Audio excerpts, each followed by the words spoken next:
บัญชีใหม่ๆเนี่ยมักมีปัญหาหรือเข้าใจผิดเกี่ยวกับเรื่องการวิเคราะห์เพื่อเป็นมูลไส้ฉะนั้นอาจารย์สิขอมาเว้ารวมเนาะภาพรวมและก็สรุปเบื้องต้นให้เพื่อเป็นไกด์ไลน์หรือเป็นแนวทางให้เฮาพิจารณานะคือจังซี่บัญชีคู่เนาะหมายความว่าจดเบื้องหนึ่งจดหนี้จดมีเนาะหรือว่าเดบิตเครดิตนี่หมายความว่ารวมยอดของเบื้องหนี้กับเบื้องมีต้องเท่ากันเป็นคู่หนึ่งเนาะเป็นคู่ๆไปอันนี้คือหลักการบัญชีคู่เนาะวันนี้ในเรื่องของหมวดบัญชีเขาจะมีอยู่ห้าหมวดเนาะพื้นฐานก็คือทรัพย์สิน หนี้สินทุนรายจ่ายรายรับเนี่ยจะเป็นตัวนี้เรียกว่ารายรับรายจ่ายนะแล้วแต่ว่าบ้านเฮาเนี่ยเป็นหลักหนึ่งเนาะเป็นทรัพย์สิน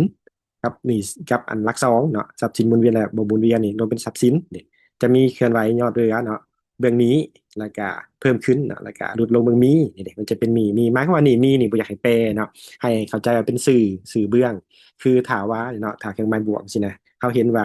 ได้ทรัพย์สินมาหมายความว่าทรัพย์สินนี้เพิ่มขึ้นให้จดเบื้องนี้ถาว่าเขาสูญเสียหรือว่า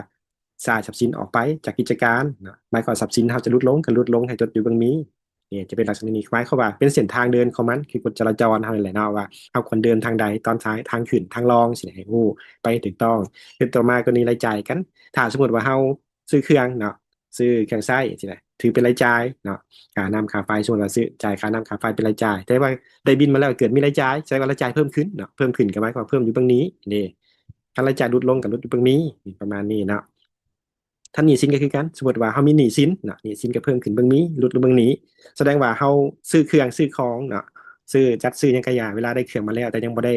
จ่ายนะสำหรับแสดงว่าเขาเป็นหนี้แสดงว่าตอนนั้นนะรายการเครื่องเพิ่มขึ้นเนาะรายการอย่างบัดนี้หนี้สินเพิ่มขึ้นผมยังไม่ได้จ่ายเงินเนาะเวลาไปชำระหนี้สินก็จริงลดลงเนาะลดลงอยู่เบื้องนี้เนาะเพิ่มขึ้นเบื้องนี้ลดลงนี้นี่จะเป็นลักษณะนี้ฉะนั้นอันนี้มันเส้นทางของมันเนาะเชื่อให้เข้าใจว่าเรื่องหนี้เบื้องมีเหมือนกฎ การเดินของแต่ละหมวดหมู่บัญชีนั้นนะฉันมาเบิ่งตัวอย่างนะตัวอย่างนี่ให้สมเทียบคู่กันไปนั่นเด้อทรัพย์สินนี่สินทุนรายจ่ายรายรับนี่ให้สมเทียบสินทางวันนี้สมมติว่าเนี่ยนะอาจารย์เนี่ยเอาเอาทอนเนาะทอนเงินฝากธนาคารมาไว้ค้างเงินสดจำนวน15 ล้านกีบเขามีเรื่องรายการในเนาะมีนี้รายการนี้ฉันมาเบิ่งดูว่ารายการเงินฝากธนาคารกับเงินสดนี่มันเป็นบัญชีหมวดใดคันว่าเบิ่งแล้วเงินฝากเนาะรายการเงินสดนี่มันสิ่งที่เขาเป็นทรัพย์สินนะของบริษัท ฉะนั้นแล้วนี่ทรัพย์สินนี่ตอนนี้นี่เขาถอนจากเงินฝากแสดงว่าเงินฝากนี่ลดลงเขาถอนออกเนาะถอนกับไม้ของบัญชีเงินฝากลดลงมาไว้คลังเงินสดก็แสดงว่าคลังเงินสดเพิ่มขึ้นฉะนั้นแล้วเขาฮู้แล้วว่าตัวได้เพิ่มเนาะเงินสดนี่เพิ่มขึ้นจุดนี้เนี่ยเงินฝากลดลงตรงนี้จากข้อมูลดังกล่าวเนาะเขาวิเคราะห์ได้นี้เขาก็จะลงบัญชีให้ถึงเบื้องเริ่มก่อนเนาะมาจดอย่างจดหนี้บัญชีเงินสดเห็นป่ะ15 ล้านกีบรายการธนาคารเงินฝากธนาคารลดลงกับจดอยู่เบื้องมีนี่แบบนี้นะอันนี้นั่น เวลาเขาวิเคราะห์จากข้อมูลทางเทิงนะแต่ประมาณนี้ต่อมาใหม่นะตัวอย่างกิจกรรมสอนเขาสมมติว่าวันนี้เขาโอนเหมือนเนาะโอนเงินฝากธนาคารจากธนาคาร A ไปธนาคาร B จำนวน40 ล้านอันนี้โอนได้หมายความว่าจังไดเงินฝากที่รู้แล้วว่าเป็นบัญชีทรัพย์สินนะทรัพย์สินแล้วแหละจากธนาคาร A แสดงว่าทอนโอนออกจากธนาคาร A กันเป็นธนาคาร A นี่รุดแต่ไปธนาคาร B ธนาคาร B ก็จะเพิ่มขึ้นเมื่อได้เงินนะแสดงว่าเดี๋ยวนี้เนี่ยหมายความว่าจังได